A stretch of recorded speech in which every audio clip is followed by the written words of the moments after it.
My honeymoon began when another woman held my ticket. 2 hours before our flight, my husband called and said a client had changed plans. He had to leave immediately. He told me not to make a scene, told me to be reasonable, told me it was only work. Then his assistant posted a photo from the airport.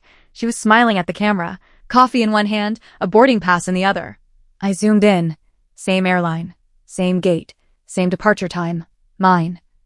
I still wanted to believe it was a coincidence. Then I saw his coat over her shoulders, his watch on her wrist, and on the table beside her was the white travel envelope I had packed the night before, my handwriting still across the front. He had not canceled our honeymoon. He had given it to her. I did not call him. I did not cry. I went quiet. On the second day of their business trip, I went into work, cleared my desk, and handed HR my resignation. It was approved within minutes by my husband. He signed it without reading a word. Then he called and told me to finish a file before lunch, as if I were still sitting there waiting for orders. When I opened it, my hands went cold. It was the $1 million project I had spent weeks winning, the same one he had just taken from me and handed to his assistant. In front of everyone, he had called it a strategic decision, said she needed room to grow, said I should stop being emotional. But the file said something else. Her name was on the cover. My work was inside. That was when I opened my banking app.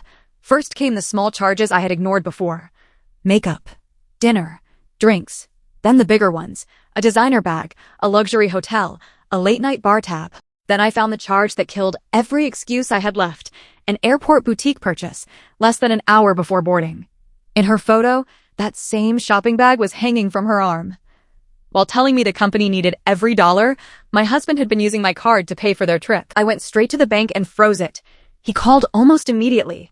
Not worried, not sorry, angry. He said I was humiliating him, said I was causing trouble over nothing. Then he slipped and said the one thing he could not take back.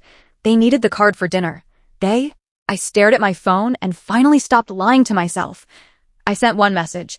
Then, let her pay. After that, I turned off my phone, went home, and started packing. The house was in my name. Every room, every bill, every inch of it had been paid for by me. For years, I had cleaned up his messes and called it love.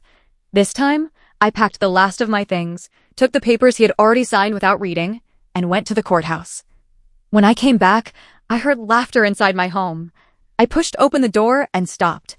His assistant was standing in my kitchen, wearing my slippers, drinking from my cup, moving through my house like she already belonged there.